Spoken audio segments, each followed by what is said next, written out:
Beijing's actions will end Tibet as we know it if they continue doing what they're doing.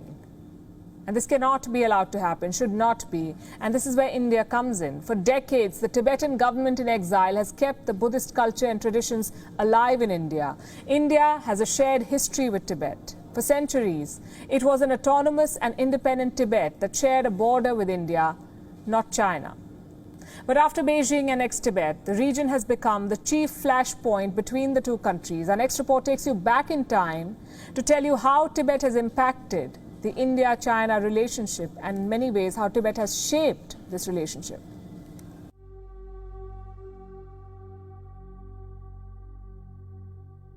The year was 1914. The place was Simla.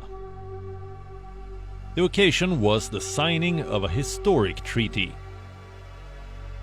now called the Simla Convention.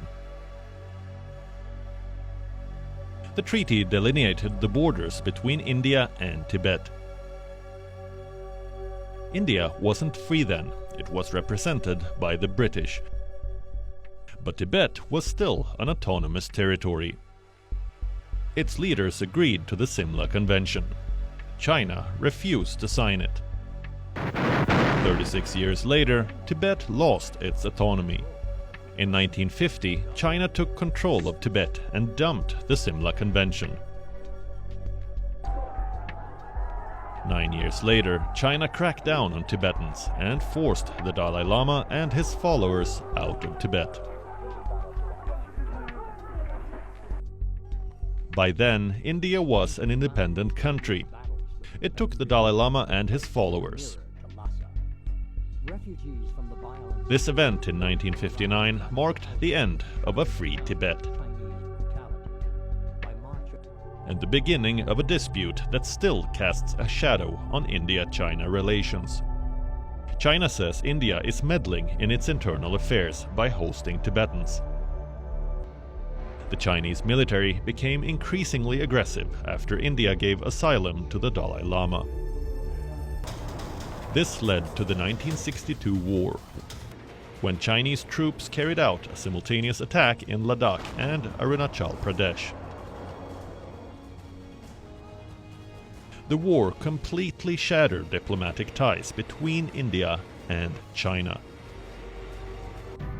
It took them 14 years to start talking again in 1976. But a serious dialogue on Tibet began only in 1988. That's when Prime Minister Rajiv Gandhi visited China, the first Indian leader to do so since 1954. Beijing tried to get India to recognize Tibet as a part of China. New Delhi refused. A joint press release declared Tibet an autonomous region. That's how things remained for the next 26 years. Then, in 2002, another dialogue on Tibet began. China started talking with the envoys of the Dalai Lama. 1 year later, India, under Prime Minister Atal Bihari Vajpayee, signed a joint declaration. India endorsed the One China policy and recognized Tibet as a part of China. This should have ensured peace, but China stoked tensions again. In 2006, China staked claim over the entire Indian state of Arunachal Pradesh. They called it South Tibet.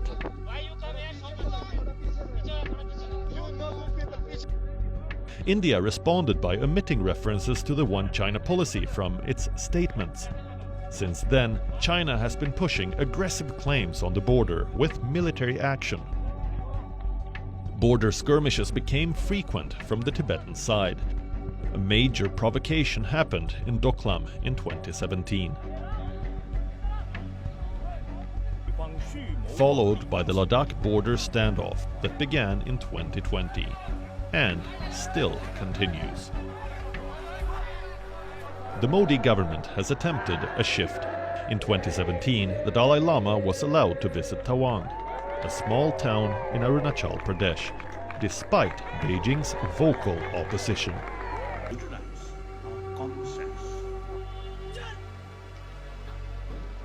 In 2020, a representative from the Indian government was sent to attend the funeral of a soldier from the Tibet Special Frontier Force. The soldier was killed in action while guarding the borders of Ladakh.